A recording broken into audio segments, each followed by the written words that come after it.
So to continue the conversation from the previous session with a more visual example, let me introduce you to Customers.ai. Even in a non-full AI scenario, this company is a live example of the type of innovation and mindset I have been speaking about throughout this section. To keep things short, Larry Kim, its founder, refers to his tool as providing outbound email marketing.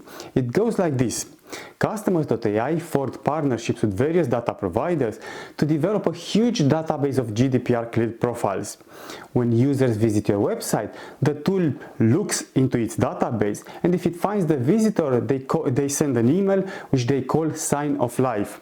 If the user does not engage with the email, then any following sequence is cancelled. Now, at this point, I need to emphasize that basically you are sending an email to a visitor who did not fill in a form. That's huge for you as a marketer, but at the same time, I want to attract your attention to the focus on the end user as well. Basically, you are sending an email to a person who visited your website as they showed user intent and interest. And after your first cold email, if they did not reply, then that's it. No more follow-up emails cluttering their inbox unnecessarily. No more annoying marketers trying to sell them stuff 2 years after they signed up for a newsletter they never engaged with, and so on. This is a huge shift from the traditional one-size-fits-all email campaigns sent nowadays, where people who never engaged with your emails or signed up years ago without actually engaging with you are still receiving regular emails just because they're on the list. Look, it's not perfect. You are still leveraging emails from people who at some point signed up for a webinar for God knows what company and ticked the box accepting news from us and our partners. At that point, they did not realize that their so-called partners could be companies like Apollo, ZoomInfo and others, who then sell their info to companies like Customers.ai, or in most cases even worse, to so-called email marketers that follow the old school one-size-fits-all approach.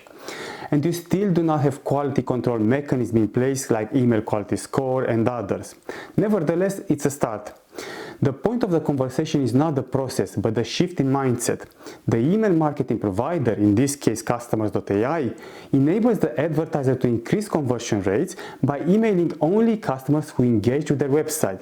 I actually call this email remarketing. And the customer experience is great too. You receive an email from someone you engaged with, and if you're not interested in their stuff, which you indicate by not engaging with their email, then that's it. No more emails. Another point to make is that the data held by Customers.ai is much more granular than the data you'll have when someone simply fills in your form, when often an email, phone number and name are pretty much all you know about your audience.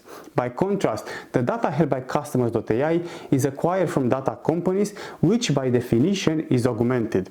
Combine this information with the tool's ability to target people based on their behavior on the website or even when liking your Facebook posts, and suddenly you have quite a bit of more personalization, great for email marketers and for the users too. And finally, the tool leverages generative AI to further personalize the messaging based on the wealth of data provided by its data provider partners. Basically, if John is from Texas and has 3 kids, their generative AI tool may just as well compose a message mentioning some iconic experience, landscapes, or whatever they do in Texas that are suitable to families. Once again, a great experience for the visitor versus traditional cold emails and better engagement for the email marketer too. Look, the purpose of this section is not to advertise Customers.ai.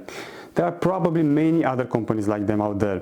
The purpose is to help you visualize the conversation we had in the previous session when I argued for a future when email marketing tool providers must evolve their models on the same mindset Google runs its campaigns.